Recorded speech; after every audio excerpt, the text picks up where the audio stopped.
to try to undergo this whole operation of evacuation and withdrawal simultaneously, enormously difficult, now made 0965. That's 800-781-0965.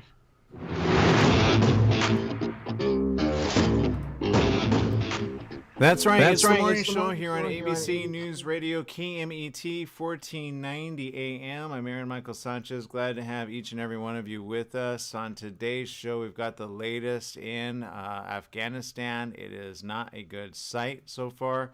A lot of information coming in quite fast. Here's the latest headline. At least 3 U.S. service members are wounded in an airport attack.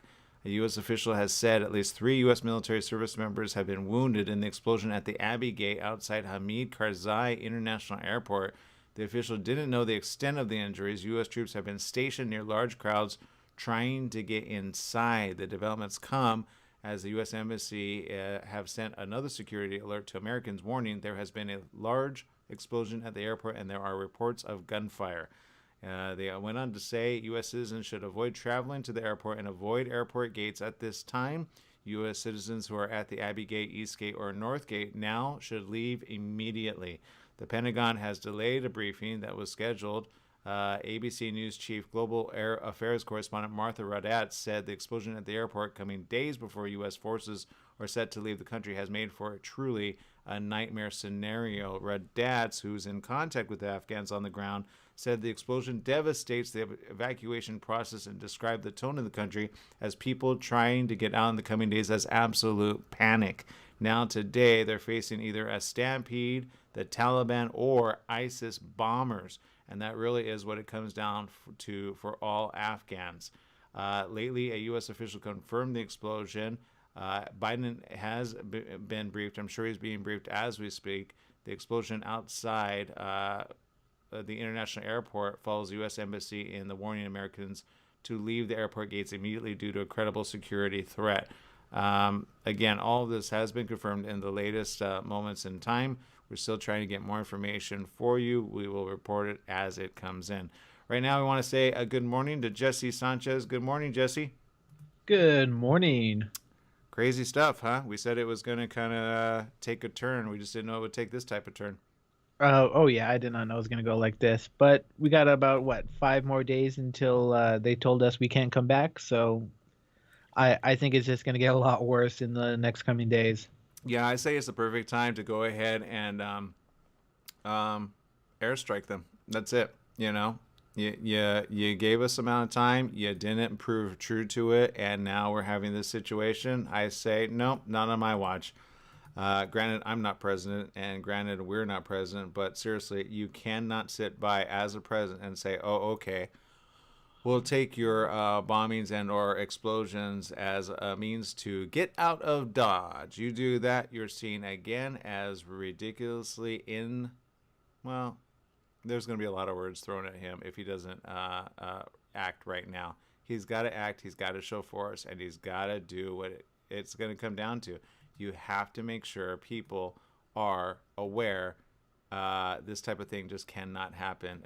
It makes the Taliban look strong, it makes America look weak, and it makes the people in Afghanistan really start to lose hope. They are honestly not wanting this type of life. They just don't. If you polled the average Afghanistan citizen, 8 out of 10 would say no, and the only other 2 would be afraid for their lives and probably already have been told not to say anything. This is the type of frustration people are finding themselves in, and this is not the type of life they signed up for. Some have moved there in order to help others. We know we have technically a Fox correspondent who actually is there, and I believe they're corresponding with her. We were told as of 2 to 3 weeks ago, she recently just moved there.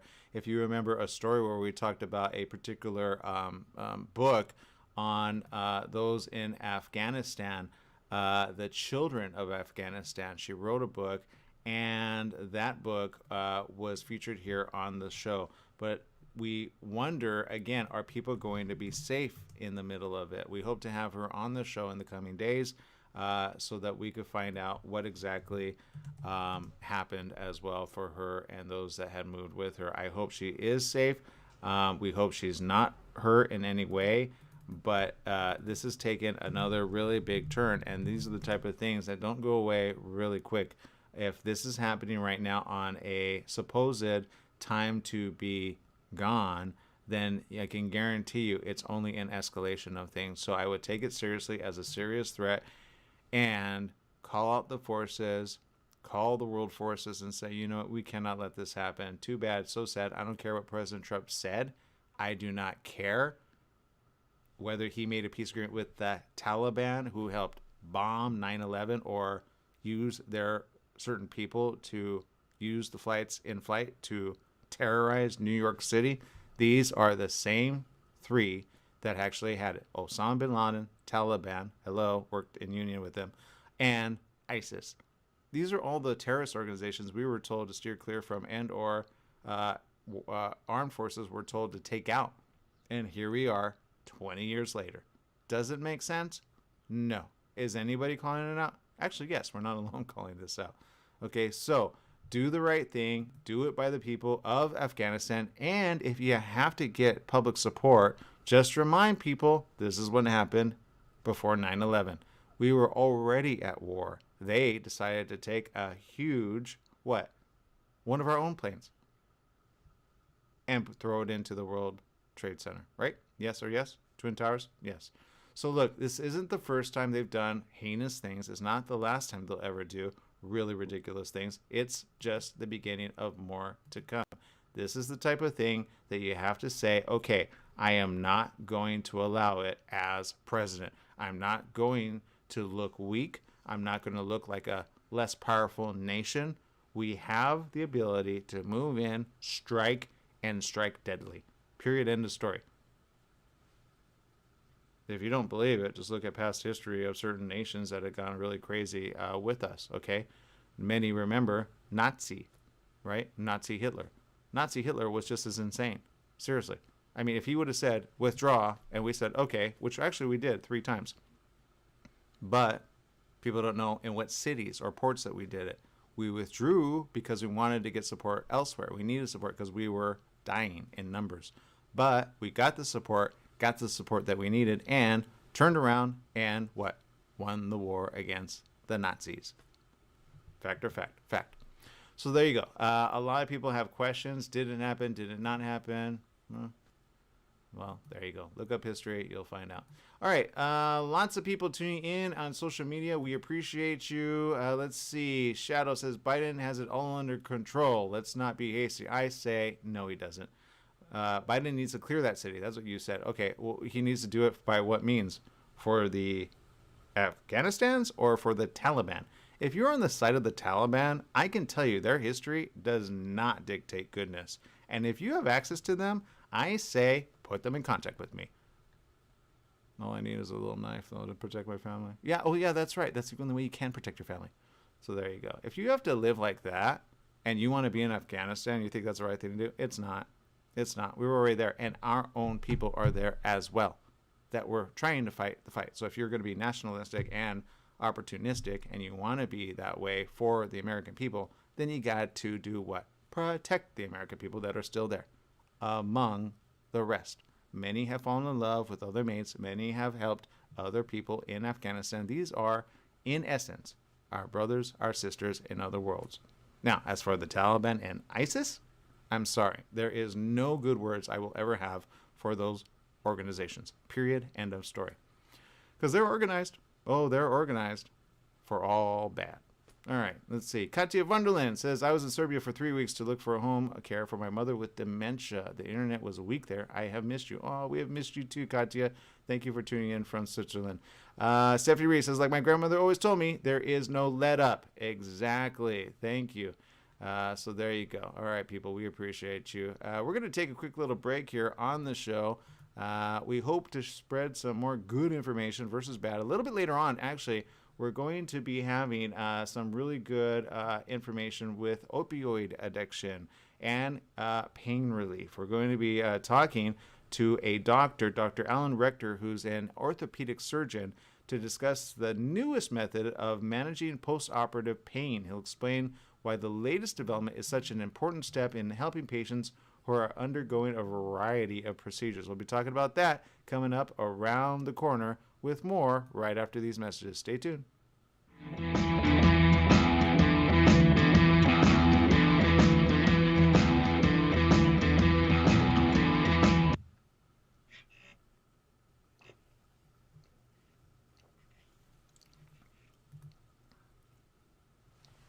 Yeah, okay, they're confirmed for the call-in, Jesse, so we're good to go. Okay. All right, thank you for that information on YouTube as a viewer. And then it says Pentagon briefing soon. If you want to join us on Facebook, you can as well. Aaron Michael Sanchez or KMET 1490 AM. We have an audience there. Sometimes on YouTube, you'll find like you're one of several people watching, and you go, "What? No one's watching." Not realizing people are watching. They're watching in different ways. Some are watching on Twitter's Periscope. We appreciate those of you tuning in on Periscope as well.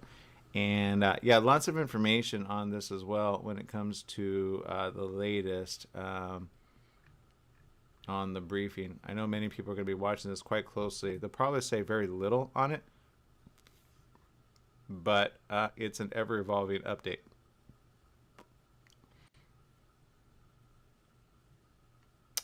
Let's see. Did I say... Hold on. I'm looking at different news here.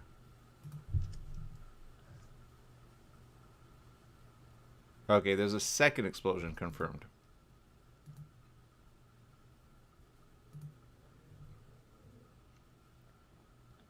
At the airport. Yeah. So I'm trying to get... Pentagon just confirmed a second explosion occurred at a hotel near the airport.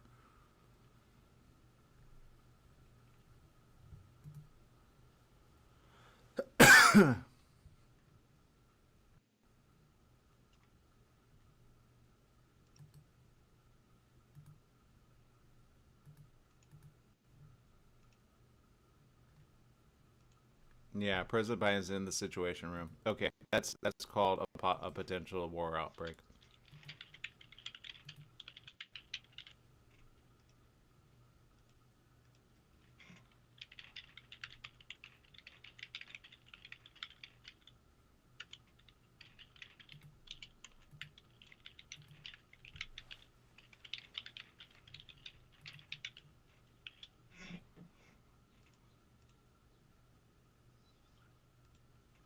Yeah, this is a really bad situation.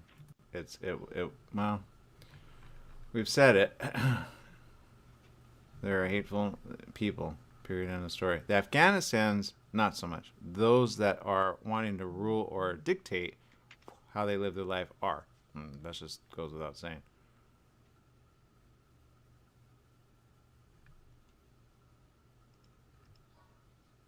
Ten seconds. Coming back. All right, thank you.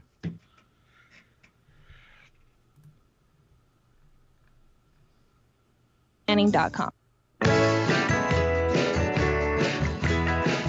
Welcome back. Welcome back. It's the morning show here on ABC News Radio, KMET 1490 AM. And the latest is coming in regarding Kabul. There has been a second explosion that has been confirmed. Pentagon Press Secretary John Kirby confirmed there was at least one other explosion near the airport, this at or near the Bahrain Hotel. He said he can confirm that the explosion at Abbey Gate was the result of a complex attack that resulted in a number of U.S. and civilian casualties. And that could refer to those either wounded and or dead. This is the latest photo on the surrounding area of the aftermath there. Again, an explosion there and now near the hotel. So, of course, there are probably other planned explosions coming in, as is often carried out by ISIS.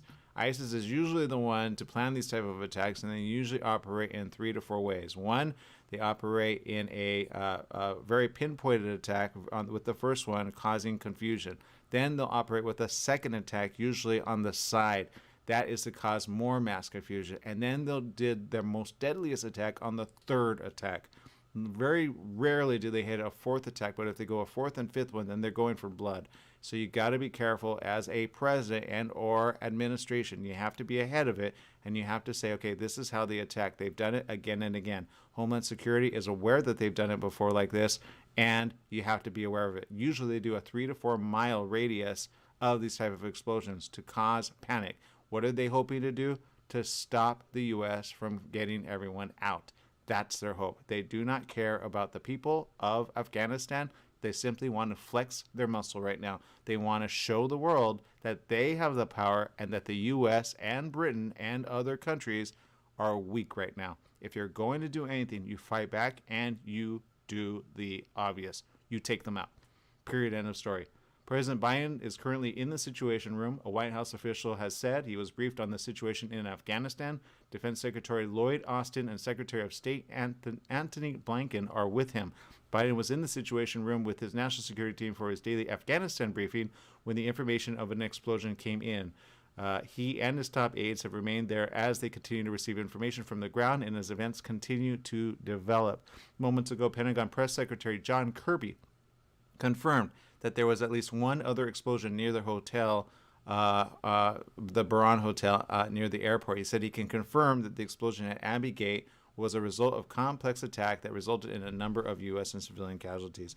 Again, this is the information that's coming in as we speak. This is not a good situation to find yourself in, and this is the type of thing that spells war.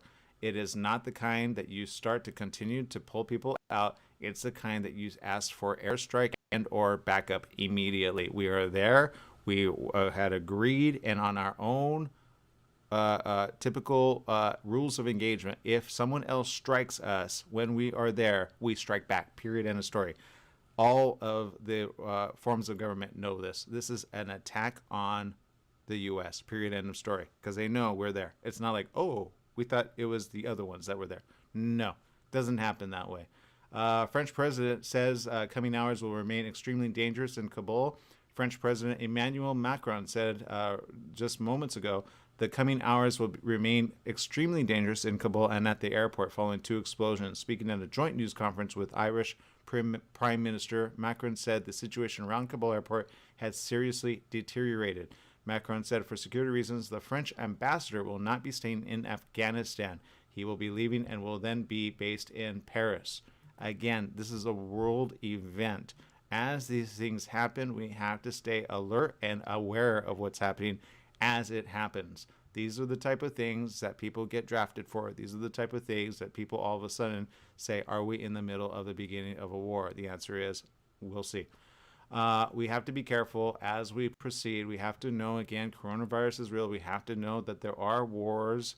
And unfortunately, we have to do what? Keep safe in the middle of it all. Whether we know people in these areas and or around, we have to somewhat say, look, are we going to do the right thing and spread false information or good information? So we're going to try to stay with this as closely as possible for as long as we are allotted that time, but we're going to try to do so in a way that makes sense for everyone.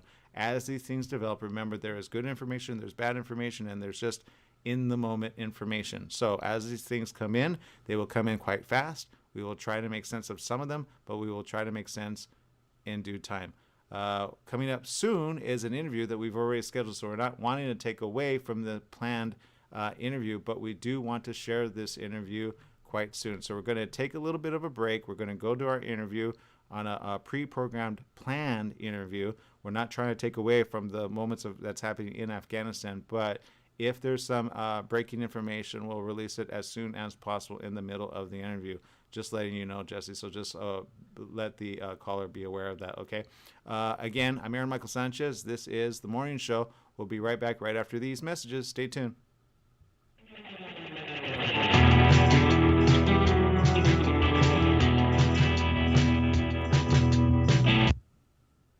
And we're on break. Breakish.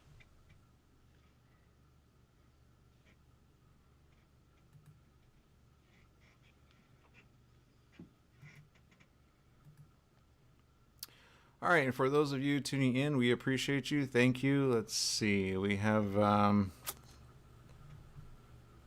still more information coming in.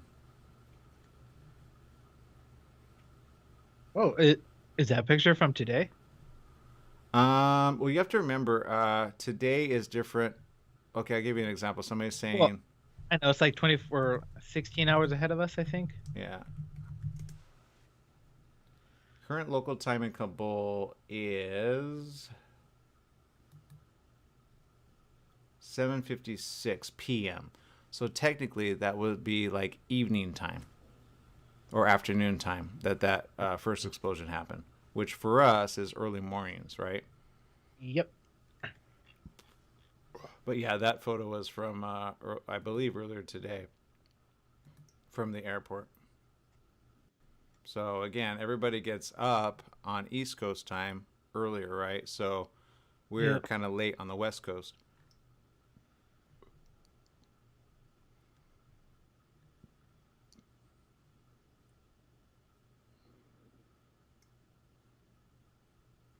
Now, what is interesting, though, as it goes into the night hours, going back to the comment that is in social media from Shadow, the question is, will it get worse throughout the night? And the answer is, we don't know. Usually at nighttime operations, it's more difficult to operate, but if there are explosions, it would be done in a very big way, and that's what they're building up to. They've done it before, they'll do it again.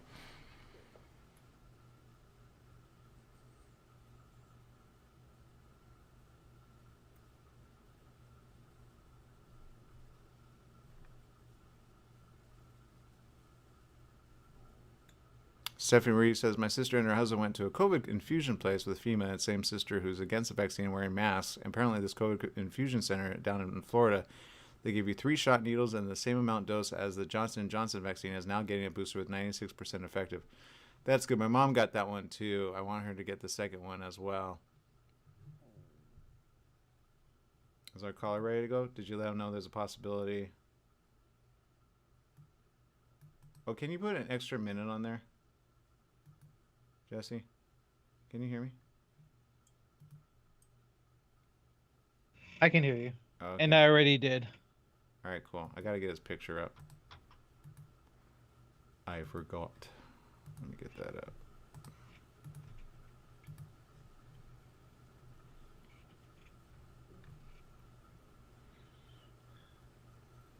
Yep. Already ahead of you. I actually already added a minute before you even said it. Thank you. Da. Smart man. Smart man. Let's see. Properties. No, that's not it. Transform. Put the screen. You got 30 seconds. All right, cool. I'm kind of ready-ish. All right.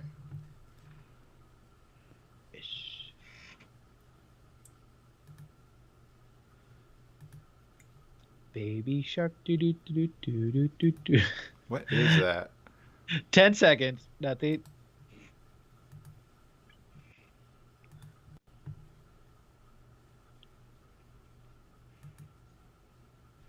Auto financing the easy way. The new Taliban. Welcome back. This This is the morning show here on ABC News Radio, I think it tells me two things. One is it's very unclear We the appreciate Taliban each and every one relationship of you with for other spending time with us on extremist groups in today's the country. show. We do not know. We're talking about something and quite I don't think interesting. it's very It's clear-cut, called but pain management. And I know for myself, I have to go to pain management due to the car accident that I was in several months ago. I just got an MRI, now I got to go to pain management. I'm thinking, oh no, what am I going to take for it? Am I going to be addicted? Am I not? These are the type of questions people ask when they're dealing with pain. Joining us right now is Dr. Alan Rector, who's an orthopedic surgeon, discussing opioids and a new treatment for postoperative pain that may help to reduce the need for opioids after surgery. Good morning. Welcome to the show, Doctor. Good morning. Thanks for having me. Sorry to hear about your car accident. You and me both. But, you know, it is what it is. It's not as bad as, like, I need surgery necessarily. But for those that do, what kind of surgeries really need pain procedures for after? Because, I mean, there's some that just you cannot think after surgery. Yeah, I mean, in general, the problem is that surgery hurts from all of them. And, you know, when we're dealing with, in my field for orthopedics, you're dealing with bunions and knee replacements. You know, those are surgeries, if you imagine you're using a hammer and a saw. So you expect that those are typically going to be painful. So, you know, the problem that we always get into with the opioid crisis today is that it's a requirement to give someone pain medicine. You have to be able to manage it afterwards. And that's part of the problem. So we really have to be on the solution side. So we're looking for ways to try to decrease the amount of pain medicines that the opioid pain medications that are hitting the market. Got it. Okay, so look, opioids, of course, are not something you want to be addicted to. We've talked about the war against that, the fight against it. It's very difficult. I've got to imagine, as a surgeon and somebody that understands having to get surgery when it's necessary, there's a pre-surgery situation, and then there's the after. Which is worse?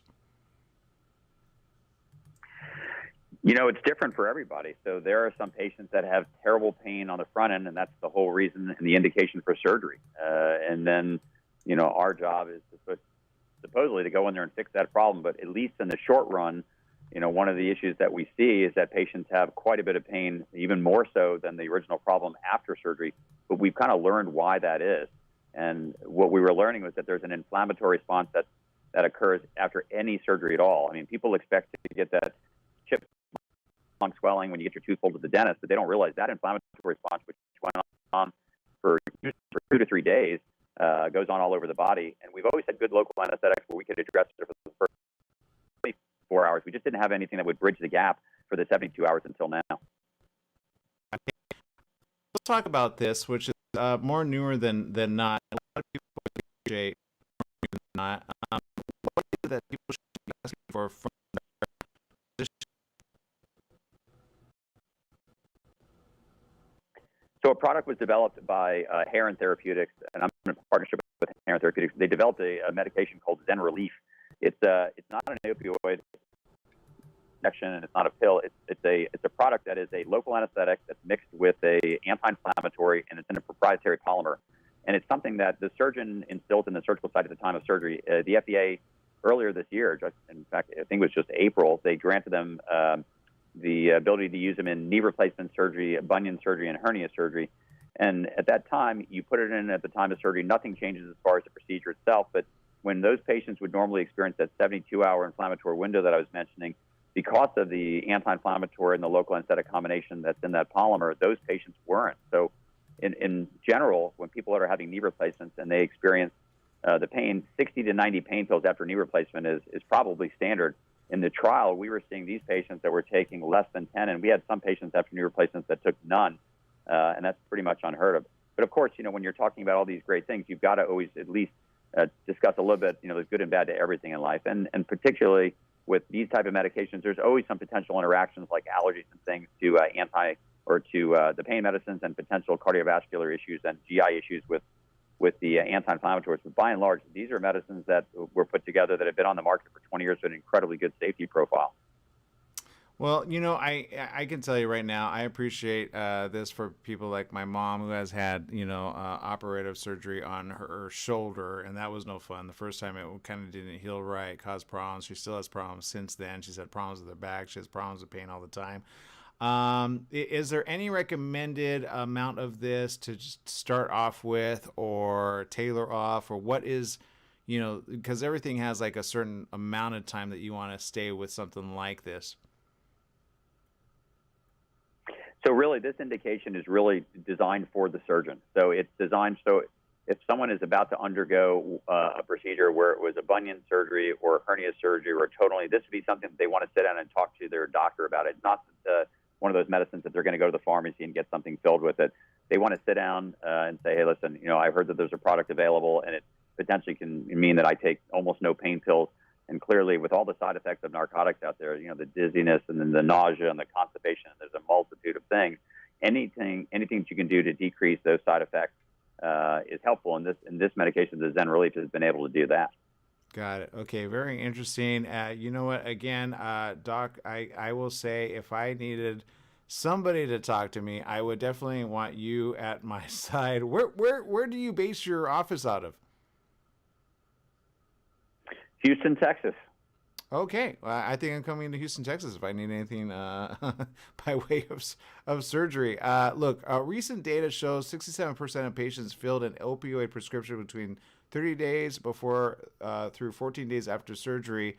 How difficult of a situation is that for people to really get off? I know we've heard of things and you've alluded to it, but do you know of any cases where it's caused either extreme situations and or possible eventual, you know, deaths? You know, those numbers, the numbers of patients that are getting prescriptions are enormous. There's 50 million surgeries being done in the United States each year. So if you consider that 2/3 of them are getting the prescription, you can imagine how many pills are out there. So anything that you can do to decrease the numbers are important. And interestingly, they show that sometimes up to 20% of the patients that have just gotten a prescription, and this is a legitimate prescription that's used for pain, can have some addiction potential with it. So we're talking about enormous numbers in there. So, you know, having a product such as this, where you can have the patients take a minimal number of medications, or as I alluded to, where some took zero, then that really is kind of combating it. Because, of course, yeah, there's terrible side effects with opioids out there. I mean, death being one of them, but you know, having a life of addiction is no fun either. So there's a lot of negatives that we'd like to avoid. Yeah, I say this new development, which some are saying are a game changer. It's always good to be on the side of a game changer type of medicine. Are there any things that we need to be careful of, as is with any medication?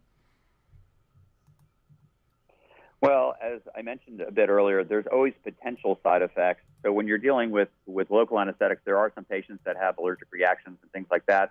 But you know, this is really in the Novocaine class. It's a bupivacaine, which is just a longer-acting local anesthetic, and then the other drug is a Meloxicam. It's been out long enough that it's a generic drug because it's been out for so long, and it does always have the potential, even over-the-counter anti-inflammatories that you can purchase, whether it's an naproxen or an ibuprofen. They have all that same warning, but the warning is you got to be careful because there's some potential interactions with the cardiovascular system or the GI tract. But in these two medicines in general, these are some of the safest medicines that are available on the market today. All right. For more information, where can people go? And if patients really want to get more, get on the internet and get more information. It's at zenrelief.com, and it's spelled ZYNRELEF.com. There it is. All right, brother. I appreciate your help. Thank you for staying with us, and thank you for getting this information out there. All right, you got it. All right, so for those that have questions, there you go. That's as easy as it is. Heron Therapeutics as well. I went to their site as well. You can do a couple of things, but the information is very simple. The way you spell it is ZYNRELEF, Zen Relief. So there you go. It's extended release solution, and you can find information, all the information, including potential side effects and otherwise, all right there. But I'm telling you, if you have a situation and you need, like, you know, like I'm telling you, that picture I'm showing you right now on social media is not for the faint of heart, but that is the type of relief you need. Jesse, if you had knee surgery like that and you had staples for your knee, would you want some type of pain relief? Oh, no, of course not. I wouldn't want pain relief. I love to feel that pain. Yes, I would want pain relief. I would not want to walk in. Oh, my God. I would be the biggest baby in the world. I wasn't ready for that picture, I'm not going to lie. But there you go. You need, something to fix it. And it really is the thing to do it. So I need some relief. Let it be from Zen Relief. Anyway, that's all the information there. We got to take a quick break. We got more coming up after these messages. Stay tuned. We'll be right back.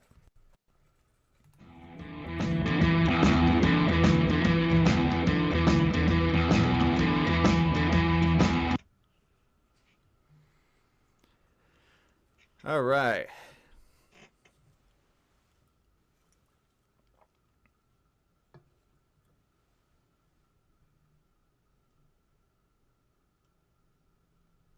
Crazy. Just a bit. Yeah, Genius says I had that surgery done a few years ago. Yikes. Ow. Yikes. No fun. It looked like Frankenstein's head. Ow. Poor thing. Oh, God. All right. Let's see. Here's the latest. We're checking it out. Let's see. A lot of news coming in very quick. Hotel is, because this is the same hotel. Yeah, some are showing the nighttime situation there, actually. It's definitely. Yeah. Let me do some review here.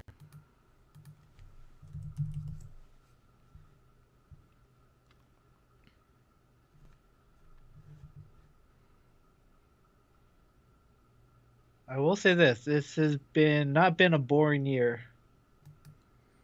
Oh, like only about coronavirus? It's like, oh my God, what's gonna happen next? Right? Like we move on from one national disaster to the next. Yeah, sadly, this is a situation. I want to bring up these photos again. These are from a little bit like early evening. Because I know how people are. Some people are like, "Oh, that's fake. You're not sharing what's real." And I go, "Well, if you do the research, it actually is real." These are just. Let me show you this here. If I can pull it up. Let's see. Oh, there it is.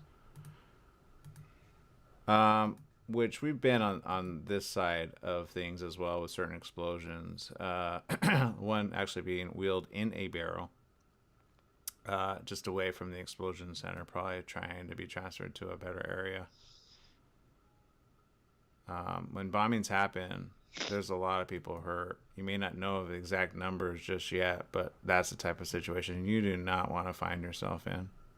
So to retreat from an area like this, especially when you had been given the go-ahead to retreat, not a good idea.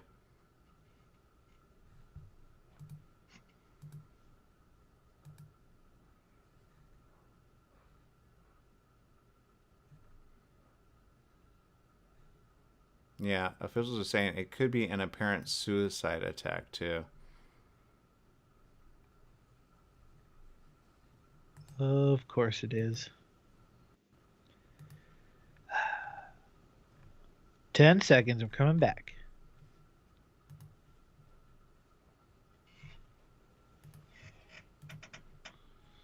CoachDays.org.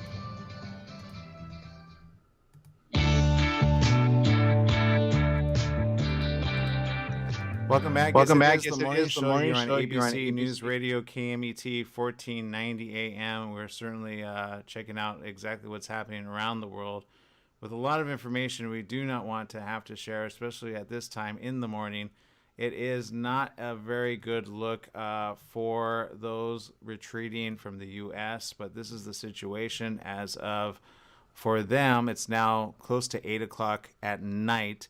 For us, it's obviously 8:43 a.m. due to the time difference, but this was an earlier picture taken in early evening, and this is the situation that we're finding to happen and that we're going into the nighttime of Afghanistan. So if you start seeing new news with now nighttime pictures, you know that over in that part of the world, of course, they're entering their evening nighttime sleep usually, but I guarantee you no one's going to sleep this night. Everybody is probably on pins and needles wondering where the next explosion is going to come from if it hasn't already. This is the latest that we're seeing. These are the latest pictures. Again, these are things that we do not want to have to share, but this is the latest. Again, that is a quick overview of where all these areas are related. Again, 2 explosions took place outside the Kabul airport as the United States and other countries tried to evacuate their citizens and Afghans at risk from the Taliban. 3 U.S. officials and a source familiar with the situation said that according to initial reports, there were some U.S. personnel among casualties. Again, this is still very early. I know we'll hear of more. The blast happened at one of the entry gates of the Hamid Karzai International Airport and appears to be a suicide attack. That's according to 3 U.S. officials. Crowds of Afghans have been gathering at the gates trying to gain access to the airport, which has become the only way out of the country since the Taliban took it over. The U.S. Embassy in Kabul said that the U.S. citizens who are at the Abbey Gate, East Gate, or North Gate of the airport should leave immediately in the wake of the blast. The security alert said there has been a large explosion at the airport and there are reports of gunfire. U.S. citizens should avoid traveling to the airport and avoid airport gates at this time. What's going to happen next? We don't know. But I will say this, you cannot give in to the fear of it all in that area. You have to do repeat and strike, meaning just turn around, reverse your retreat, and bring in your armed forces and go toe-to-toe. They're not as strong as they'd like you to think. They just are not. They took our equipment. They don't know how to fly it just yet. Now is the perfect time to go in, get our equipment back, and remove it from their power. If you do that, you show the rest of the world and others watching that have been waiting in the wings to strike, because trust me, They don't have friends in good places. They have friends in bad places. If you put them all into a room, they would all... Well, what do you think they would do, Jesse? What if we had what in a room? The Taliban, the ISIS, and all their other co-conspirators together. Oh, I don't know. Good question. I would like to think they would have a party, but no. One would hope they would eliminate each other, but honestly, who knows? I think they would say, hey, shut up. It's just let me do the talking. No, I know the talk. No, you don't know the talk. I'm the leader. You're not the leader yet. I'm the pretend leader. Shut up. I tell you, right? Right? They, without a head, like a strong leader, it's going to be back and forth arguing. Yeah, and then you'd have the smart one in the room says, shut up. They're monitoring us. They're not monitoring us. It's a mirror. It's time to pose. See, that's me with the beard. I mean, that's the type of reality these guys, you put them in a room, what would they say, right? Shut up. I'm not going to shut up, man. You're not the leader. I'm the leader. You're a pretend leader. I'm not the pretend leader right now. Oh, here they come. I have no knowledge. Tell me they want to do that, Jesse. It would be funny. They really should do that. It would be funny to see what they would talk about. Yeah, and then televise it. Although, of course, there's security there with certain things you don't want out there. But I'm telling you, the ridiculousness of their brains, I think, is just, it makes no sense. It makes no sense. In one way, they say, we're Islamic. We're all about the Islam. And I say, what part of Islam was about killing your own people? That makes no sense.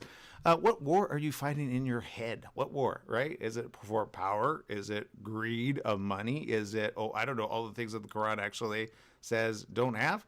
Oh, yeah, do the research. It's in there. All right, people, look, I'm upset. Obviously, I'm upset that we pulled out when we did. I didn't like that we did. I did not like, and I do not approve that President Trump at the time had a little peaceful talk with the Taliban, who, hello, back in 2001, we had to face the fear here at the home front. Yeah, it was an organized chaos mission. They organized it. That's what they caused. Chaos. That's their mission. Cause chaos, cause terror, and get support from your people. Oh, don't think that they didn't get support. When President Bush actually went a full-on attack against that Taliban, do you remember that? He went on a full attack against the Taliban. Then they had certain people of interest. They put them on little cards and they put them for military to get used to seeing their faces. But you shave the beard, you go into hiding. Even Osama bin Laden didn't look like Osama after a while. But he wasn't the only one that was at the core of those missions. He and others, they like to remain secretive. They like to remain off radar because they know they don't want to get struck. But they talk to their followers quite honestly, and then they change the way they grow their beard all the time. They won't recognize me. We all look the same. That's what they do. Seriously, it's ridiculous. And we're just buying into it going, oh, okay, yeah, you can have Afghanistan back. Sure, why not? Yeah, we'll just pull out all our people. Sure, why not? You took it over the little cap. Yeah, okay, we're dumb. That's what we're acting like. Let's not be stupid, okay? Seriously, we're acting like a stupid nation. Let's not do it. Okay, look, at the end of the day, whether you agree with me or do not, just know this. There's a war coming, and it's coming quite fast. So be careful, be mindful, and remember, please do keep the people in your thoughts and or prayers. I don't care if they don't do Christianity or have a different belief. These are people at the end of the day. Do you think that any nation really cares what they profess in belief? They shouldn't. It should be human life. And we're talking about family life. We're talking about not just women, the children, and the men of the people that they want to kill just to get the women. If you don't believe me, look at the history of those that have been in power in these areas of Middle East. It's happened again, it's happened again, and it's happened again. The question is, do we participate in order to help the people or not, depending on the situation? Now, when 9/11 happened in 2001, it gave us full power to take our power back in that area. Up until then, it was a fight. It was a fight, period, end of story. There has always been a fight in the Middle East. The question is it going to go next level? Is it going to go west? Is it going to go east? Are they getting support from multiple fronts? The answer is most likely yes. In the next 3 to 4 months, if we don't carefully do what we need to do, then they will take over again and again and again, several different territories, even Jerusalem. I guarantee it. So we have to be careful. We have to be cautious. We have to do what we need to do in order to stay ahead of them. They attack in multiple ways. They attack usually 3 of 4 ways, meaning they attack first, second, third, and fourth. I guarantee the U.S. and the operatives there are saying we need to be on alert for other sites. But they don't have enough manpower, is what some would say. I would say, no, they have the right amount of manpower. You just have to give the bomb-sniffing dogs right away and or take the credible thought seriously. This isn't the only time President Biden has been briefed on this. In another article, he was briefed as of about a week ago of potential attacks happening in and around the city. So you're going to hear more of that, because it's not that the CIA is all of a sudden not working there. Oh, they've got operatives there. They got what are called spies in the area. It's normal.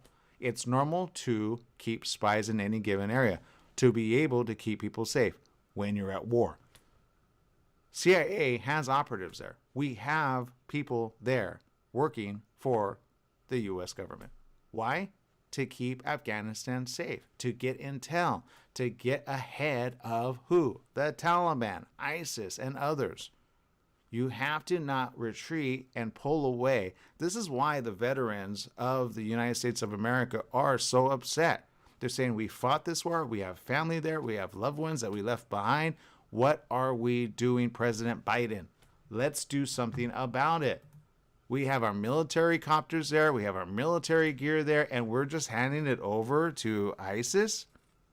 We already did that back in the 80s. Oh yeah, those that know the history know that there was a joint situation way back when to help certain ones get a different sort of power. Boy, were we dumb.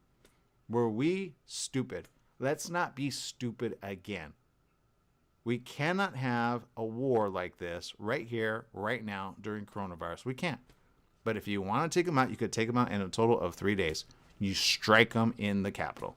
Period, end of story. You strike them, you hit them hard, you hit them from 4 fronts, north, west, east, and south. You surround them, you take them out and say, well, since you plan to attack us, too bad, so sad, you're now out. You bring the former one back, you put a good piece of power there, and yeah, make it work. It can happen, but there you go. Lots of crazy stuff, right, Jesse? Oh yeah, I keep thinking that we're gonna end up being pulled into another war soon. So it's very disappointing. Yeah, it actually is. There's a lot of updates.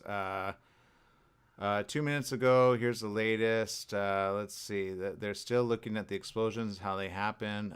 They're still waiting for Pentagon to do a press briefing. Pentagon Press Secretary and John Kirby and Army Major General William Hank Taylor are expected to speak to reporters today. They were scheduled to brief the media a while ago. They've been put on hold, probably because of the latest updates that they're still getting. And again, they have to do their work there first. The number of casualties is unclear. Kirby said in a tweet that a complex attack resulted in a number of U.S. and civilian casualties. According to initial reports, there are U.S. personnel wounded in the explosion. 3 U.S. officials and a source familiar with the situation said that to a local news outlet. We're covering it as we get the information, and it's coming in very slow and steady. Again, these are informational things that we need to be aware of, we need to be mindful of, and we still need to do what? Fight the war on terror. Do you remember that? Then it was the war on coronavirus. Now it's back on the war on what? I'd say still terror. Just because it's not here on the home front doesn't mean that it's non-existent. If they have certain cells active and or activating, guaranteed they'll hit here on the home front as well eventually. Probably not right away. But tell me they're not organizing. Tell me they're not saying, our supreme leader is in power. They said this. They said they would do this. They said they would be in power eventually. And here they are. Yes, this is our time. Oh no, these are signals for war, but a different type of war. Not the type of war in your face war. Little monumental moments for them to carry out their suicide attacks. Again, here on the home front. If you allow this to happen, President Biden, guaranteed we are going to have more attacks here in the U.S. in certain cities. And you know which cities. Homeland Security always dictates every 3 to 4 weeks the latest briefing on which cities are potential attack sites. Because they're on it. Thank God we have Homeland Security. Thank God we have the CIA. Thank God we even have the NSA that are trying to see how they're communicating. I can tell you one thing, they're communicating on Twitter, period, end of story. I've seen it before, I've seen it again, and I communicate with one Homeland Security official, and yep, they were on Twitter. This is how they tweet. And they use little bomb emojis as well. If you don't believe me, go search for it. You'll find it. Oh, this is how they communicate. Right in your faces. But it's there as a matter of record, unless the account suddenly goes invalid. Monitor them, find them, and do what you do as CIA operatives. Get into their accounts, find the location, and locate them, and get to them. Period. End of story. All right, people, we got to take a huge break. We'll see you tomorrow right here on The Morning Show. I'm Aaron. That over there is Jesse. He does wear a face mask, by the way. He hasn't gotten coronavirus yet, so there you go. Stay safe, Jesse.